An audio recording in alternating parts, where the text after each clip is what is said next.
el cambio en el temario que ha habido implica que nosotros pasamos de hablar de filosofía antigua a filosofía moderna, lo cual es un cambio un tanto drástico, ¿no? Eh, Así que pues hay que hacer un esfuerzo para tratar de comprender estos cambios que se vienen dando, que es, sobre todo es en la parte para exponer el aspecto histórico. Y bueno, hay que tratar de enfocarse más en los problemas de cada época para no confundirnos, ¿bien?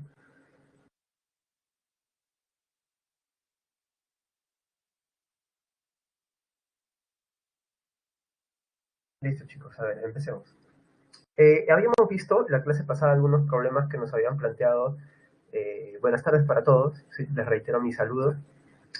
Los problemas que nos habían planteado filósofos de la antigüedad como nuestro amigo Sócrates, Protágoras, Platón, Aristóteles, y lo que haremos esta clase es dar un salto hasta la modernidad para entender cómo estos problemas se toman de otra manera. Recordemos que los problemas en filosofía no se agotan, no existen respuestas definitivas en filosofía, pero lo que sí se puede dar es que exista una especie de, ¿cómo lo podríamos decir? Eh, una especie de replanteamiento de esos clásicos problemas, ¿no? Y bueno, esto es lo que va a suceder básicamente en esta etapa de la filosofía, que se llama filosofía moderna, donde nosotros lo que veremos es que los problemas que heredan los medievales tienen que ver sobre todo con el conocimiento. ¿Qué había pasado en el medioevo? Ya que no vamos a hablar detenidamente del medioevo ya. Eh, lo que sucede es que en el medioevo se había planteado el problema de si existían los universales. ¿Qué son los universales?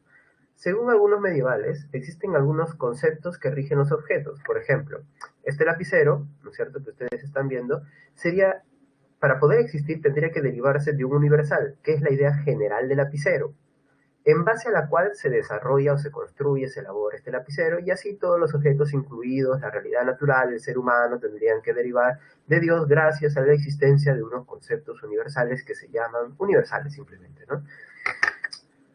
Pero hubieron algunos filósofos que dijeron, no, eso está equivocado, son cosas que en verdad no existen, ¿no? Y lo que de verdad existe son los objetos nada más, y los universales son conceptos que nos hacemos, pero que no existen en la realidad. Entonces, en esta discusión apareció un señor que se llama Guillermo de Ockham, y que dijo que esta noción de ideas perfectas o de universales, que para él venían a hacer lo mismo, era erróneo, pues, ¿no?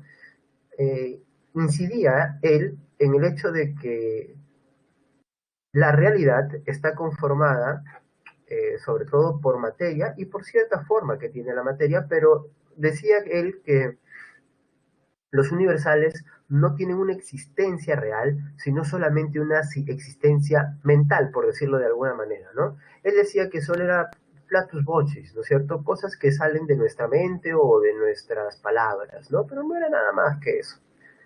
Con esto se dijo que nuestro amigo Guillermo de Ockham había hecho una tajante navaja que permitía distinguir lo que era realidad de lo que no, y con esta navaja, pues de alguna manera, eh, él había afeitado, ¿no?, entre comillas, las barbas de Platón, por decir que eh, le había hecho una fuerte crítica a la teoría de las ideas de Platón y por tanto también a la teoría de los universales.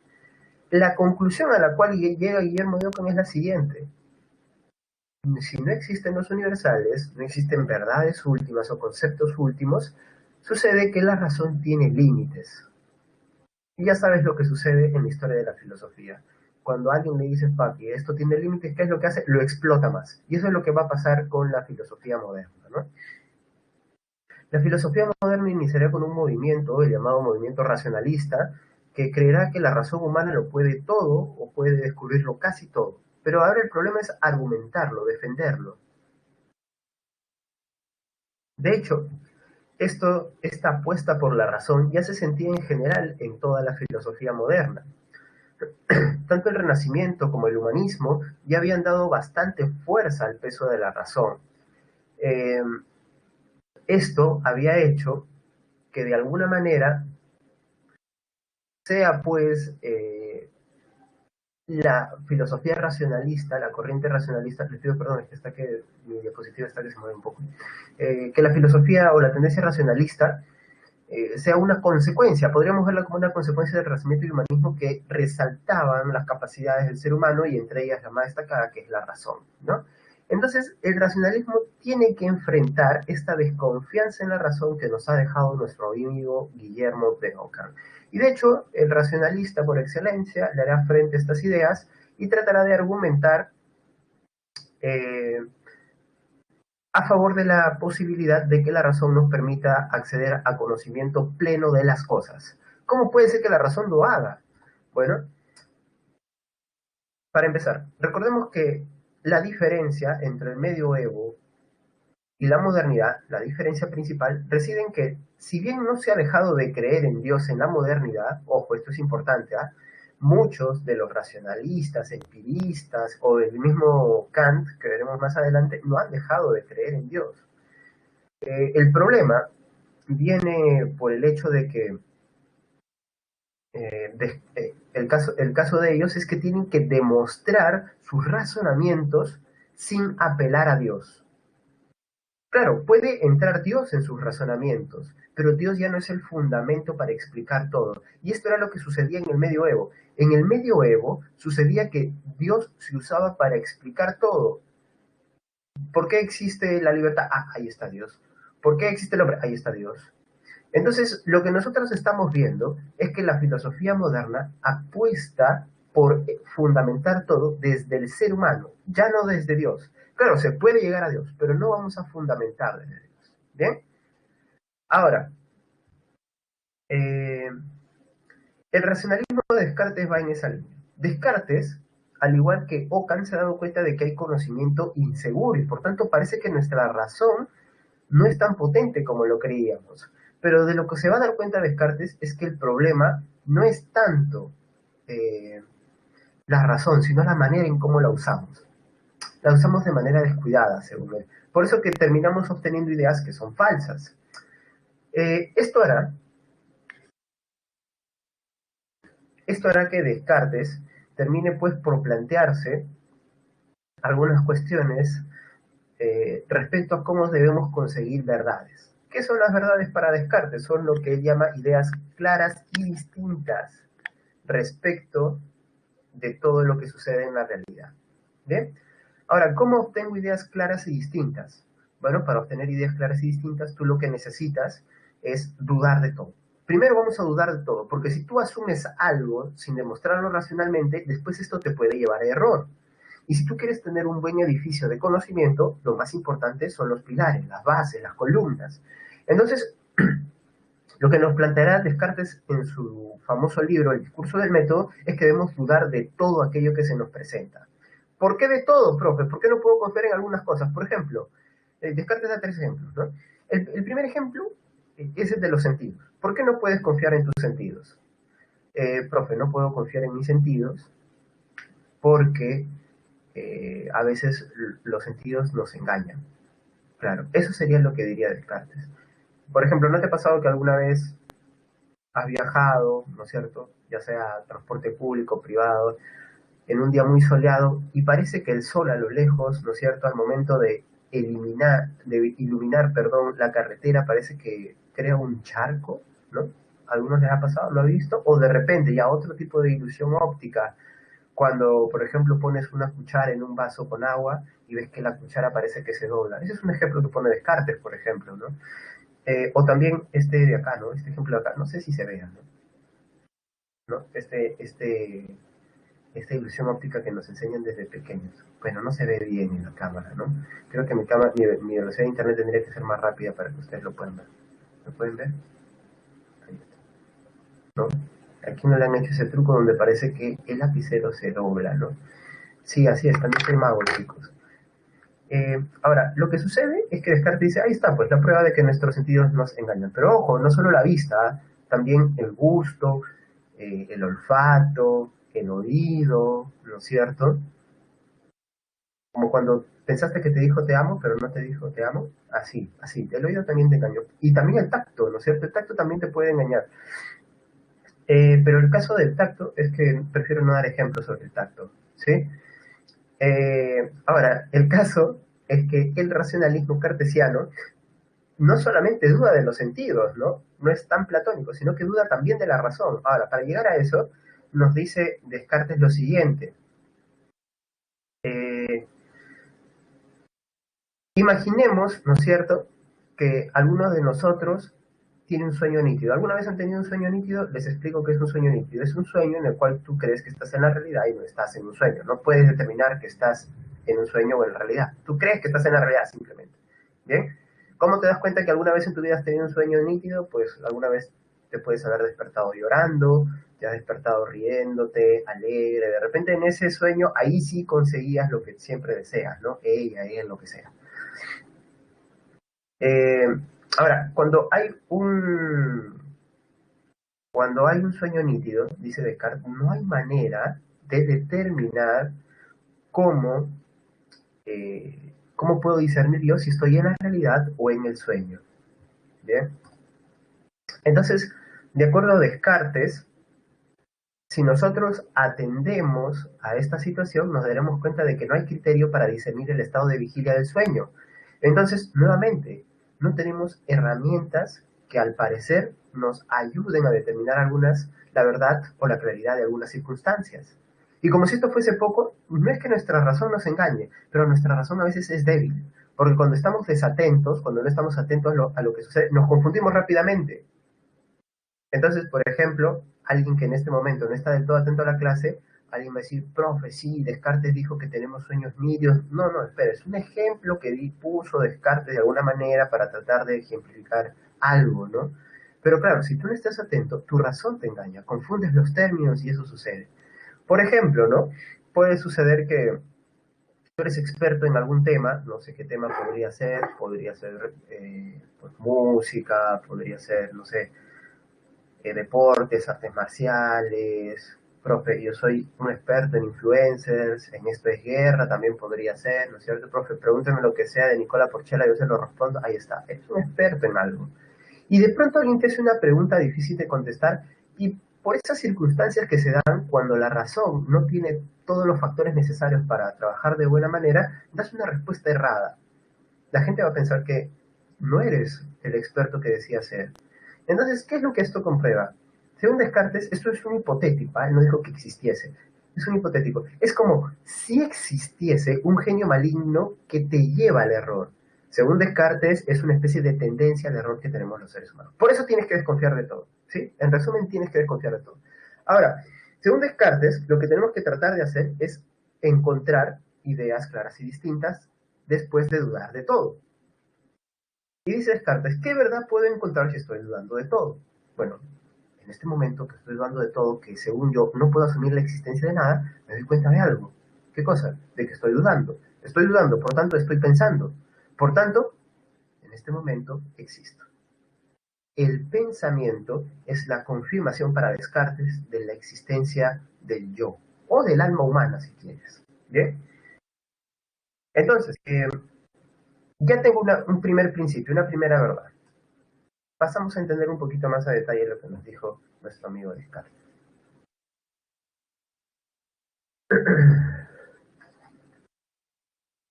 ¿Listo?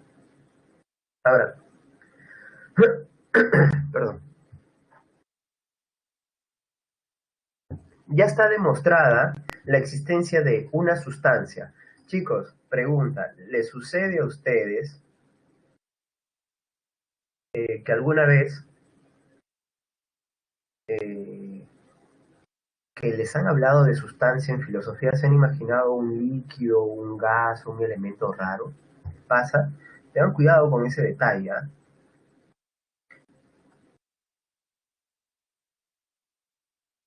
Bien. ¿Por qué? Porque cuando los filósofos nos hablan de sustancias, nos están hablando de elementos que componen la realidad. ¿Bien?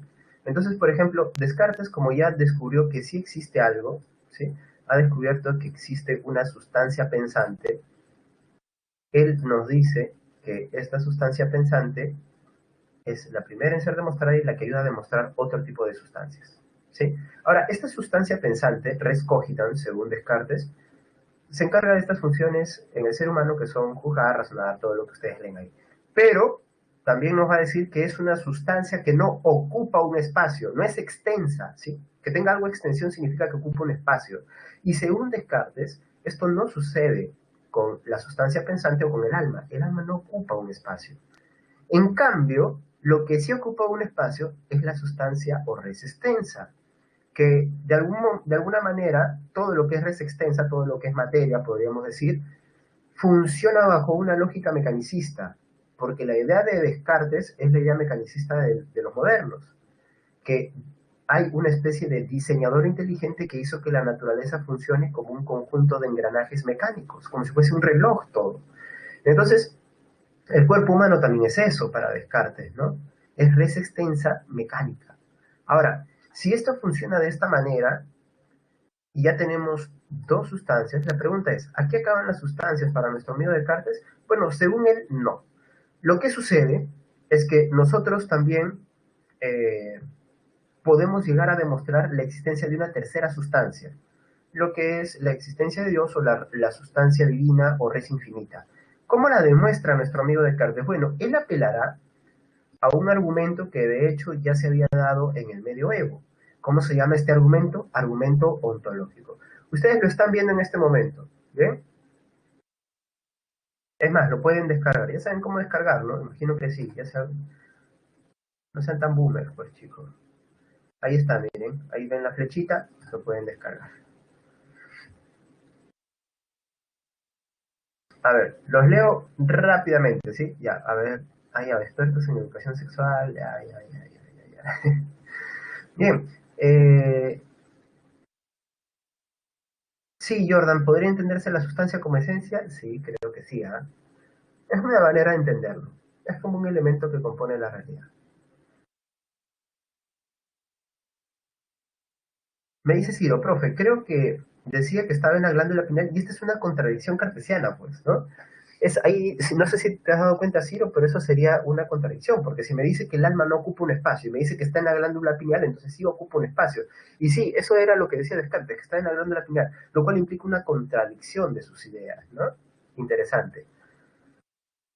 Eh, y lo de los boomers era una broma, nada más, en el sentido en que los problemas tecnológicos, ¿no? Yo soy un boomer, por ejemplo. Aunque según mi edad dicen que yo soy un millennial, pero no lo creo. Listo.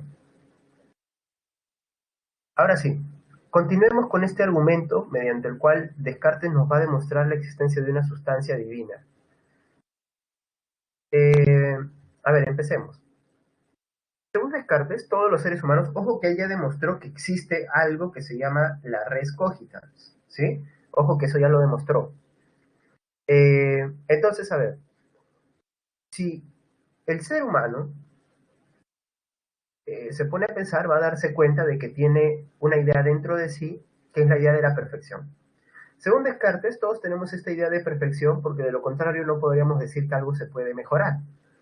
Si existen grados del ser en cuanto a calidad, y yo digo esto es bueno, esto es malo, ¿no es cierto? Es porque existe algo perfecto respecto de lo cual yo comparo las situaciones que voy viviendo. Ahora, existe esta perfección. ¿Qué es la perfección para Descartes? Bueno, todas las propiedades que normalmente se le dan a Dios. Omnipresencia, omnipotencia, omnisapiencia y bondad. Ahora, si la perfección es todo esto, caben las dos posibilidades respecto de la existencia de Dios. O la sustancia divina Dios existe o no existe. Imaginemos que no existe. Si Dios, la perfección, no existiese, habría una contradicción en el concepto. Por tanto, Dios, por no existir, no sería perfecto y no podríamos tener la idea de perfección, pero la tenemos. Por tanto, no puede ser que Dios no exista. Entonces, ¿cuál es la conclusión lógica de Descartes? Dios tiene que existir necesariamente porque es el ser mayor y perfecto, ¿sí? Y existe tanto en nuestra mente como en la realidad. Ahí está. ¿Captaron ese argumento? Bien, este argumento ontológico ya nos demuestra la existencia de una tercera sustancia para nuestro amigo Descartes o Descartes. Bien, ahí lo tienen. Ya hemos comprobado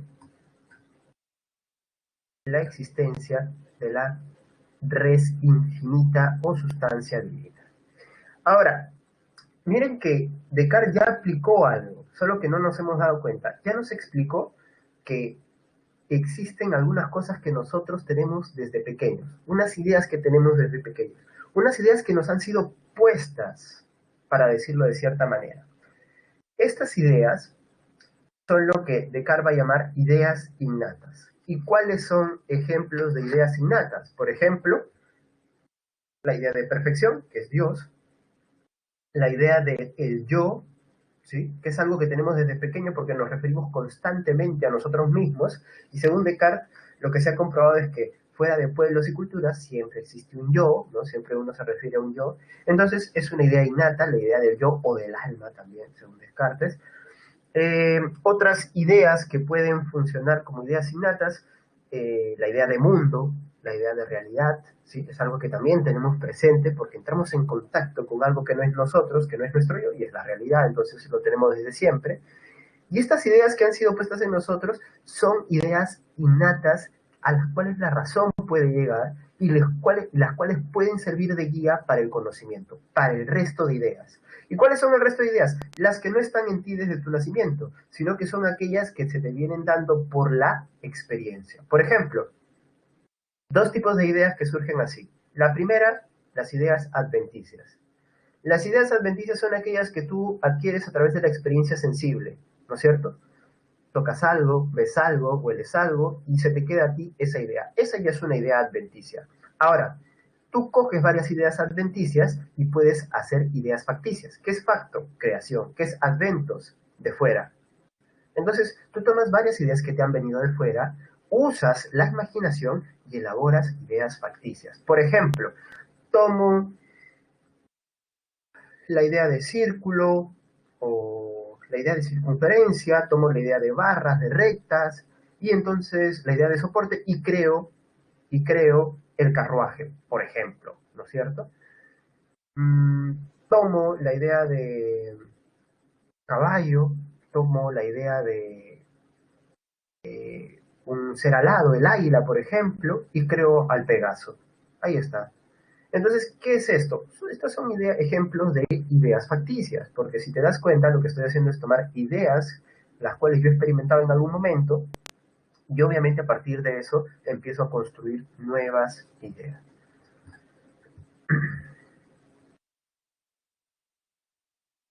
¿Listo? Entonces, eso es un poco Descartes, ¿no? Tienen que tomar en cuenta la clasificación de sus ideas, su clasificación de las sustancias, cómo las demuestra, y ya lo van a tener un poquito más sencillo, ¿no?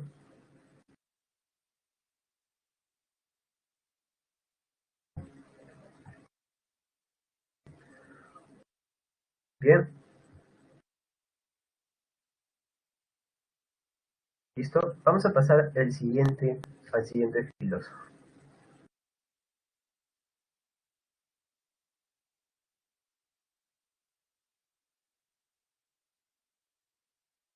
Bien, el caso es que Descartes es un pensador francés y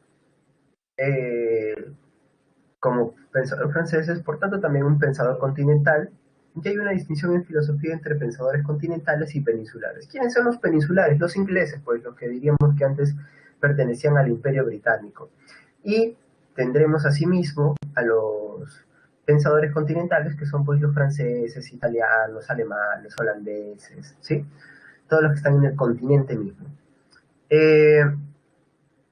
Pasa que la mayoría de filósofos peninsulares, ingleses, británicos, como el que tenemos en la presentación, se guiarán sobre todo de las ideas de Guillermo de Ockham y su desconfianza hacia la razón. Entonces, la mayoría de las críticas que le va a llegar al racionalismo cartesiano tiene que ver con esta apuesta por las ideas innatas. De hecho, Locke va a desconfiar del racionalismo, sobre todo por sus ideas innatas, o por la creencia en la existencia de ideas innatas. Y nos va a decir lo siguiente. A ver, Descartes, tú me dices que de alguna manera hay ideas innatas que van a guiar nuestro conocimiento. ¿Bien?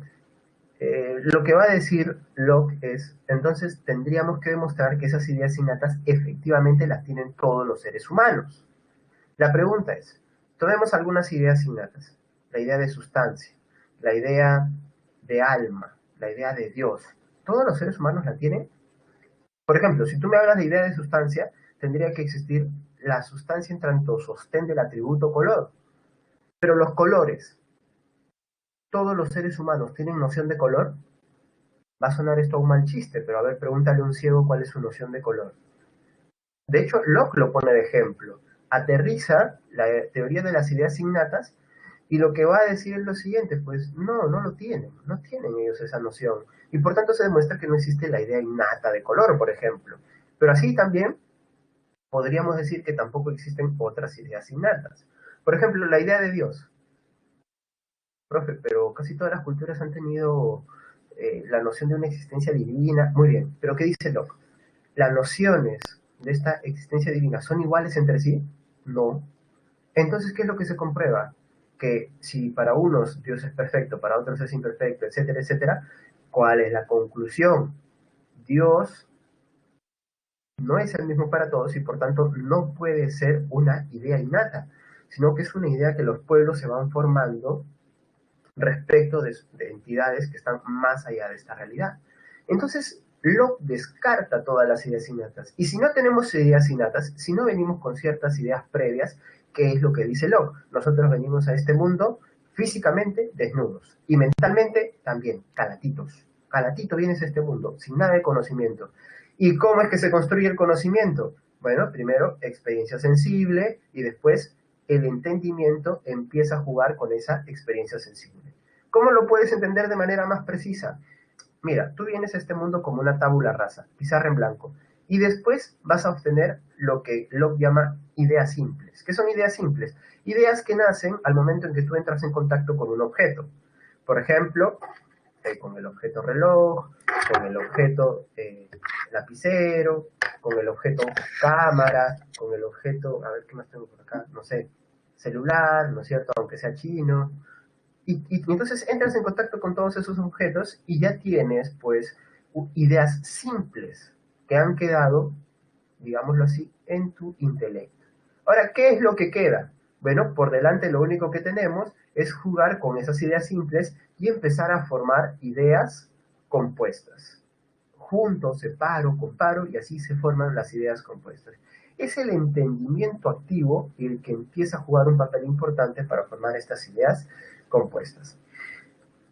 Ahora, hagamos una pequeña comparación para que se entienda mejor. Estemos atentos, ¿sí?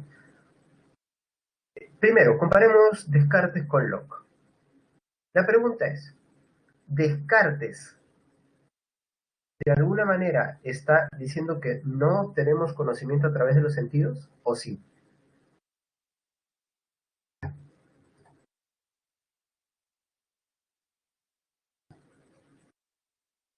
Repito, Descartes está diciendo que podemos o no podemos obtener conocimiento de los sentidos.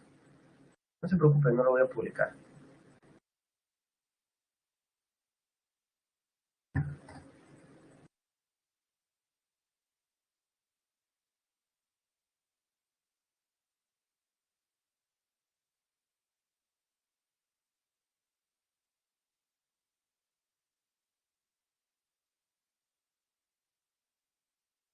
Listo. A ver. Bueno, esto es lo que pasa según Descartes. ¿Bien? Eh, Simple y sencillamente, nosotros tenemos ideas innatas que nos dan conocimiento seguro, pero también existe un tipo de conocimiento que viene de las ideas al entrar en contacto con la realidad, que son las ideas adventicias y facticias, ¿sí? Entonces, para Locke, lo único que estaríamos eliminando serían las ideas innatas y haciendo una clasificación nueva, ¿sí? Con otros términos, pero que vienen a ser básicamente lo mismo, que son las ideas simples y compuestas. Ahí te das cuenta, ¿no es cierto? Ojo, Descartes no está diciendo que los sentidos no nos dan información, sino que nos dan información de la cual hay que desconfiar ligeramente. Eso es lo que nos está diciendo Descartes. Y Locke, en cambio, considera que no hay que desconfiar, porque no hay otra manera de construir conocimiento. Ahora, pregunta, pero esta ya no necesita responderla, así rápido nomás. Hay una diferencia entre ambos. ¿Quién le está dando en el proceso del conocimiento más importancia al sujeto y quién al objeto? Es obvio, ¿no es cierto? Descartes le da mayor importancia a través de la razón al sujeto, mientras que para Locke el conocimiento sería imposible sin el objeto. Entonces, de alguna manera, lo que nos están diciendo, o lo que en sus teorías nociológicas, ambos lo que nos están diciendo es que alguno de los dos elementos del conocimiento siempre tiene preponderancia. Para Descartes el sujeto con su razón, para Locke el objeto con qué, claro, con el fenómeno que te muestran, ¿no? Muy bien, ahora, pero esa no va a ser la única crítica que va a recibir nuestro amigo el racionalista Descartes, sino que también aparecerá un filósofo escocés, nuevamente uno peninsular del Imperio Británico, que también pondrá algunas objeciones a las ideas innatas de Descartes. Pero en este caso, las objeciones que pondrá nuestro amigo Hume no son como las que puso Locke, porque Locke ponía ejemplos, ¿no? A ver, entonces, ejemplos, diríamos, práctico-realistas en la sociedad, ¿no? A ver, entonces tú dices que existen ideas innatas, a ver, explícame cómo creen tal pueblo, cómo en tal pueblo tienen una noción de Dios distinta a la nuestra, para ellos los dioses no son perfectos, ahí está, ¿no? Hay una comparación casuística de los casos. En cambio, Hume no, Hume va a recurrir más a la lógica, ¿sí? Para tratar de demostrarle a Descartes en su propio terreno de que él se ha equivocado. Entonces, no existen ideas innatas. Simplemente, dice nuestro amigo Hume, que nosotros nos hemos acostumbrado a usar conceptos metafísicos que son altamente cuestionables. Por ejemplo, ¿qué conceptos? Lo que ustedes tienen ahí en la presentación. La idea de causa es un concepto metafísico. La causa no existe, en verdad, en la realidad. La idea de sustancia, ahora lo voy a explicar con un poquito más de cuidado. La idea del yo o del alma también es una idea metafísica, pero que no tiene asidero en la realidad. Empezamos con la idea del yo. Según Hume, nos hemos acostumbrado a decir, ¿no? Yo, el alma, pero eso en verdad solo es un cúmulo de percepciones. Solo que nos acostumbramos a decirle así, porque es más sencillo decir yo que decir un cúmulo de percepciones, un cúmulo de ideas, un grupo de sensaciones, que eso es lo que básicamente según él es el alma o el yo, no hay otra cosa. Entonces, simplemente es un mal hábito, solo que este hábito hace que terminamos creyendo que exista eso. Entonces, por ejemplo, es como que una persona empiece a hablar todos los días de unicornio, ¿no es cierto? Como los niños, ¿no? Que hablan de el unicornio, el unicornio, el unicornio, o hablan de Goku, Goku, Goku. Entonces, para el niño existe Goku, para el niño existe el unicornio. Pero, ¿realmente existe? Solamente es el hábito lo que hace que uno termine creyendo en la existencia de determinados seres o lo que Hume expresa como conceptos. Ojo, no digo que Goku no exista, solamente es un ejemplo. Eh, y bueno, lo que nos dice Hume es que lo mismo pasa con las ideas de causa y la idea de sustancia. A ver, explico cómo es esto de que no exista una causa. ¿Qué es la causa? Ahí está, ¿no es cierto? Dice que es una conexión entre dos hechos, donde asumimos que uno tiene que asumir el papel de origen y otro el papel de efecto. O sea, hay una relación de producción. El primero produce al segundo, el primero genera al segundo. Ahora, vamos a tomar un ejemplo de lo que normalmente se considera una causa, dice Hume. Chicos, yo les pregunto, ¿mañana va a salir el sol? Sí, profe, aunque sea invierno, igual va a salir el sol. Y si hay un eclipse solar, igual, profe, no habría eclipse solar si no habría sol. Muy bien, entonces todos los días sale el sol, todos los días sale el sol. Todos los días va a salir el sol, todos los días va a salir el sol, profesor. Muy bien. ¿Qué diría Hume? Yo citando a Hume te digo, ¿y por qué crees que va a salir el sol?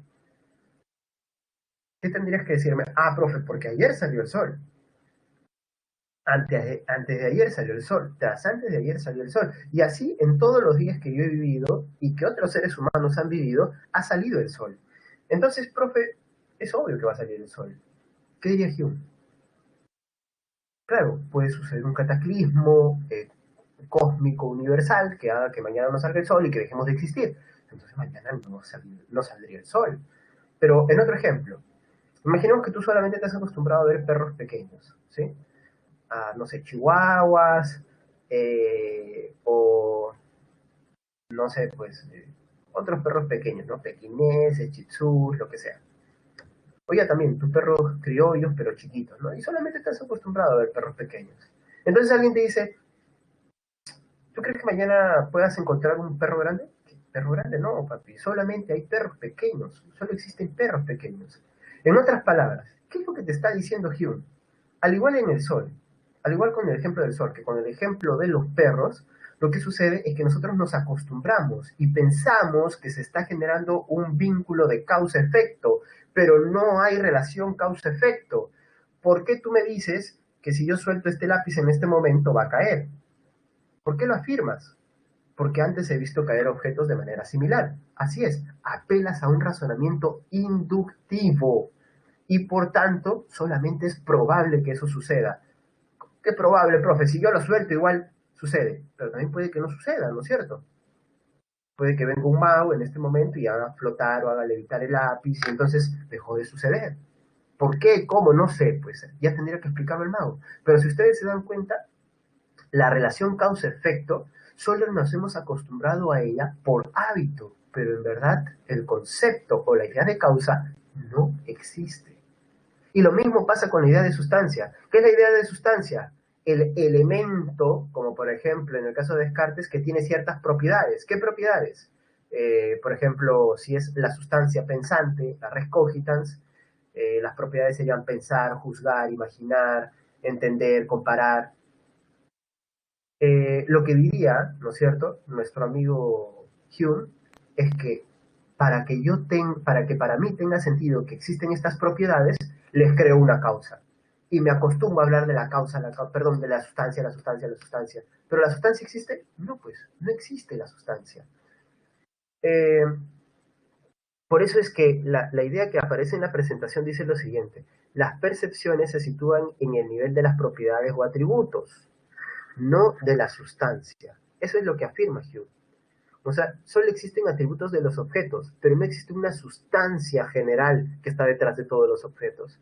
Ese es un error que hemos cometido los seres humanos desde que empezamos a creer en conceptos de orden metafísico que son errados.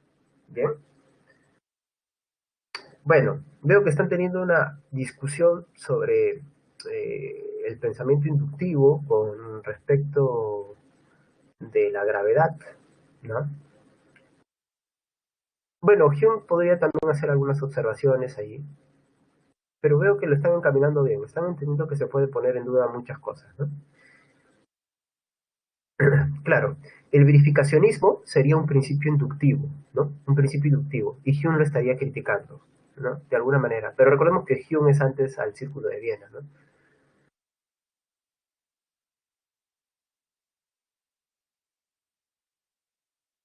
Bien, ahora, para no quedarnos sin tiempo, pasemos a la clasificación de las ideas de nuestro amigo Hume, aunque él no le llama ideas, ¿sí? Quien le llama ideas es nuestro amigo Locke. Para Hume, lo que existe son percepciones. ¿Qué significa que sean percepciones? Bueno, simplemente está usando un término, pero es para decir que son dos tipos de componentes del conocimiento. El conocimiento se puede clasificar en impresiones o en ideas, ¿sí?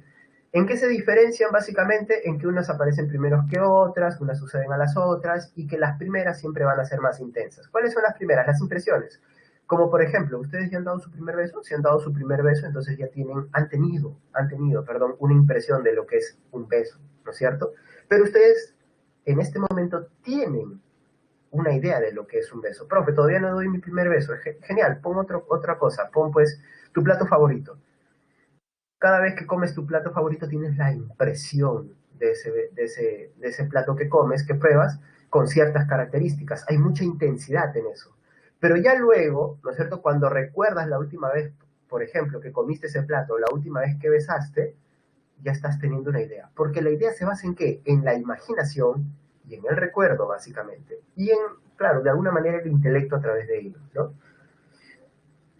Muy bien. Ahora, eh, de alguna manera,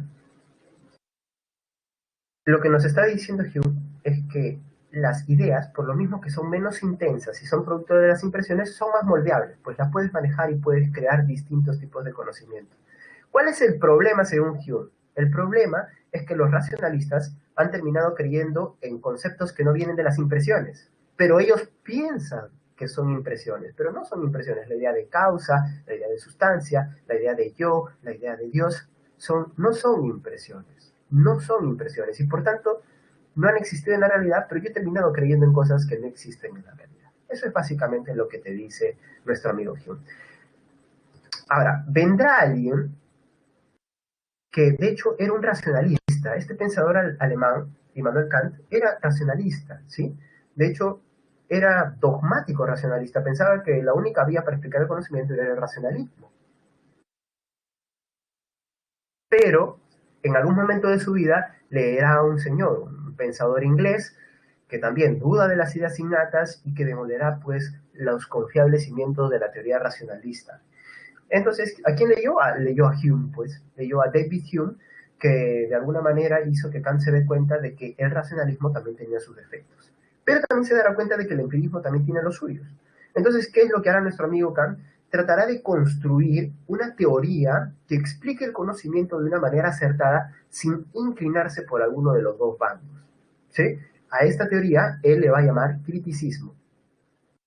¿Por qué criticismo? Porque lo expresó todo a través de críticas. Así que era una crítica para el tiempo de Kant, una especie de síntesis, ¿sí? Síntesis de diversas posturas, pero eso no quiere decir que voy a simplemente unir, sino que tengo que evaluar y darme cuenta qué cosas de lo que me dicen dos posturas es lo correcto y qué cosas también son lo incorrecto, representan lo incorrecto de ambas posturas. Ahora, lo que Kant va a hacer es, como ilustrado que es, decir que el ser humano tiene la posibilidad de conocer.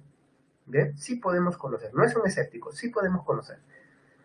Pero para conocer tenemos que, como él dirá en su famosa frase en latín, sapere aude, atrevernos a conocer. Y para esto tenemos que atravesar un proceso de ilustración. Kant es un ilustrado.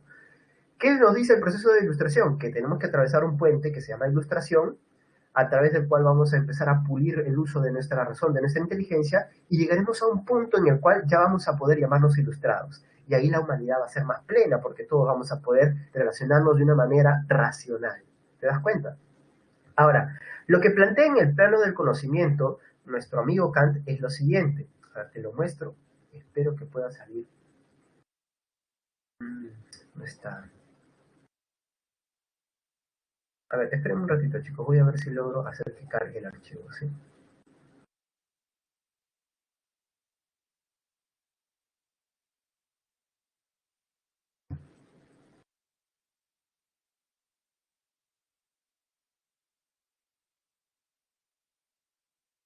Bien, veamos si se puede.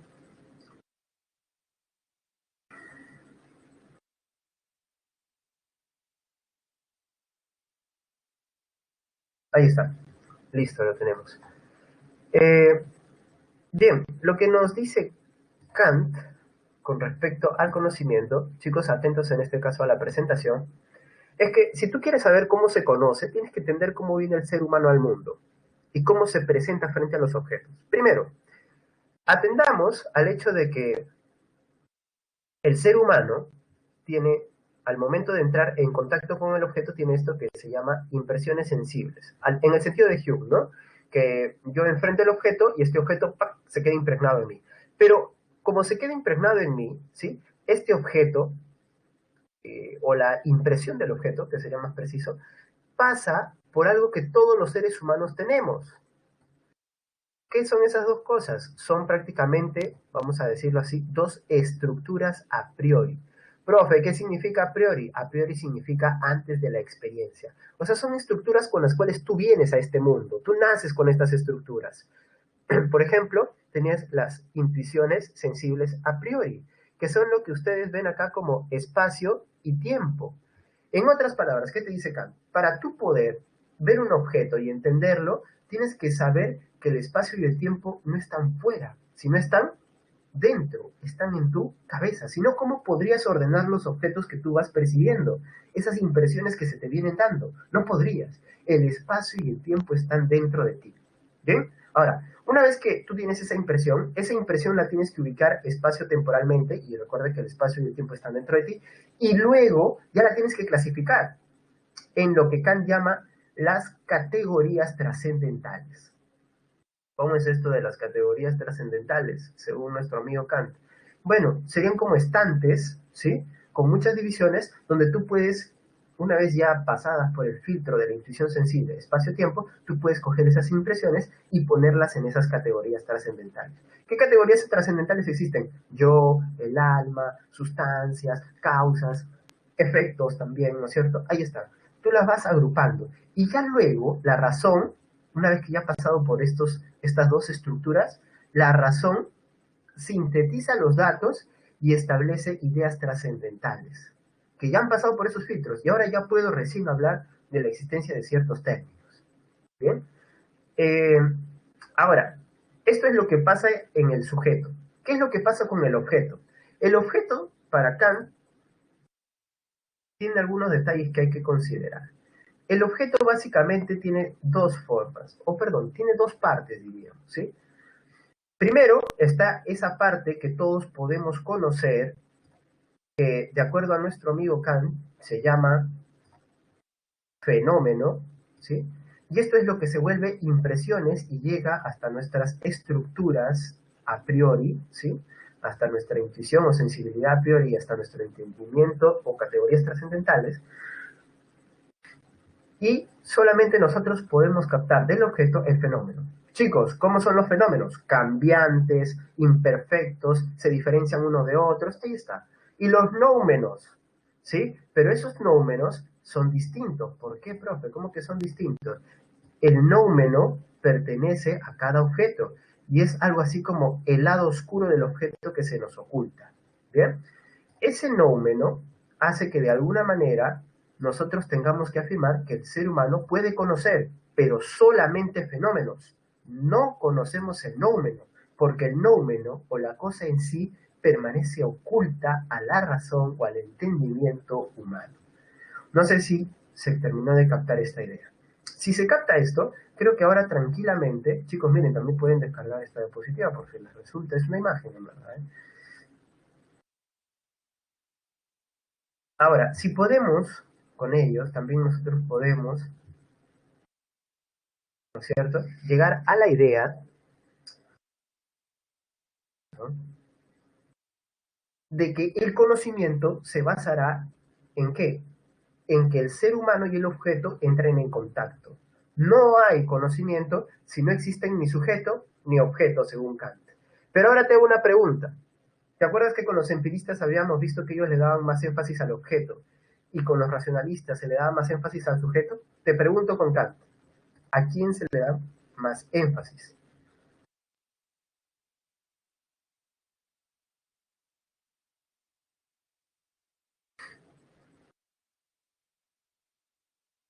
Bueno, Giancarlo, creo que no tiene nada que ver. Sí.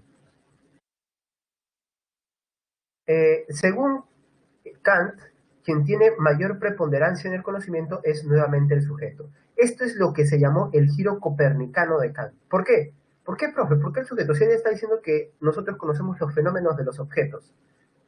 Claro, precisamente por eso. El objeto es importante, no hay conocimiento sin objeto, pero de los dos, quien más importancia tiene en el proceso del conocimiento es el sujeto, porque el sujeto que tiene las estructuras trascendentales, la sensibilidad, o sea, los sentidos, y además tiene la razón.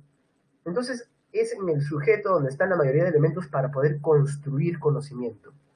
¿Y el conocimiento quién se lo queda? ¿El objeto o el sujeto? El sujeto, pues. Es por eso que es un giro copernicano. Ya no es el sol, perdón, girando alrededor de la Tierra, sino la Tierra girando alrededor del Sol. En otras palabras, no es el sujeto alrededor del objeto, sino el objeto alrededor del sujeto. ¿Sí? Para que se entienda mejor. Ahora, vamos a la clasificación de los juicios según nuestro amigo Kant. Para Kant, los juicios son los que constituyen el conocimiento del ser humano. Y acá les pido atención, a esta parte es medio pesadita. Hay dos divisiones, según Kant, para entender los juicios. Primero tenemos los juicios analíticos y los juicios sintéticos. Los analíticos son aquellos que no agregan nada al sujeto, ¿sí? Ahora, ¿por qué no agregan nada? Porque, por ejemplo, yo te digo, los mortales mueren. ¿Te estoy diciendo algo nuevo? No, pues te estoy diciendo algo obvio, profe, obvio, ¿no es cierto? No estoy diciendo... Ya, esos son los juicios analíticos. El predicado no agrega nada al sujeto. Es como decir, el ejemplo que está en la presentación, el todo es mayor que las partes. Es obvio, profesor, ¿no? ¿Por qué? Porque el predicado me está diciendo algo que ya está implícito en el sujeto. Ahora, en el caso de los sintéticos, no está implícito. Por tanto, necesito otras herramientas para poder descubrir si es verdadero o no, si es válido o no es válido lo que se me está diciendo. Por ejemplo, que alguien me diga eh, que los peruanos comen palomas. ¿Qué necesitas hacer? Comprobarlo, pues, de alguna manera, ¿no es cierto? El ejemplo de la presentación, los onubenses son simpáticos, necesitas ir a Onubia o a donde sea y comprobar que efectivamente es así. Entonces, ¿por qué tengo que hacer esto? Porque el predicado no está en el sujeto. Es por eso que a veces se confunden los sintéticos con los a posteriori y también los analíticos con los a priori. A ver, ahora vamos a los a priori y a los a posteriori. ¿Qué dicen los a priori? Serán juicios a priori aquellos que no necesiten de la experiencia. Por ejemplo, si yo digo 2 más 2 igual 4, ¿necesitas de ir a la experiencia? No, solamente usas tu razón. Si solamente usas tu razón, es un a priori. Si en cambio necesitas ir a la experiencia y comprobarlo, en ese caso ya es un a posteriori. ¿Qué significa a priori? A priori es antes de la experiencia, y a posteriori después de la experiencia. Entonces, ¿qué es lo que nos está diciendo Kant? Simple y sencillo, chicos. Eh, para que exista el conocimiento, nosotros tenemos que hacer una mezcla de ambos. Pero ¿cómo funciona esto? De la siguiente manera, volvamos a nuestra separata, ¿sí? Ahí está. Los juicios que hacen que la ciencia sea precisamente ciencia y avance son los juicios sintéticos a priori, o sea, juicios que no dicen obviedades, ¿no? Son juicios que de alguna manera me dan nuevo contenido, el predicado está fuera del sujeto, no tiene nada que ver, pero además tienen que ser a priori, tengo que confirmarlos a través de la razón, no de la experiencia, porque la experiencia es medio insegura. Pero ojo, también hay juicios sintéticos a posteriori, ¿no? También existen. Pero lo importante son los juicios sintéticos a priori porque dan conocimiento seguro para que avance la ciencia. El ejemplo sería, ¿qué cosa? La recta es la distancia más corta entre dos puntos. ¿Es obvio que la distancia más corta entre dos puntos es la recta? No. Necesitas comprobarlo a través de, ¿qué? De axiomas, de teoremas, ahí está. Entonces necesitas hacer una serie de pasos lógicos. ¿A través de la razón? Sí, a priori. Pero no es que el predicado esté dentro del sujeto. ¿Bien? Chicos, no se olviden, tienen que descargar esto, ¿sí? Porque les va a ayudar muchísimo. Ahí están las claves para las separatas. ¿Bien?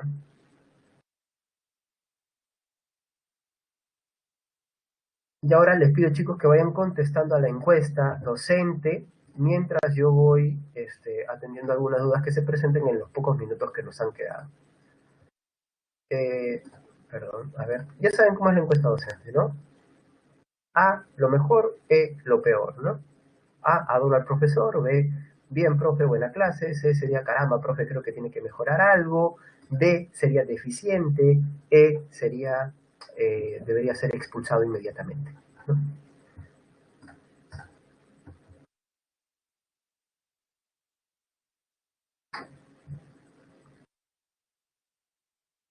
¿Listo, chicos?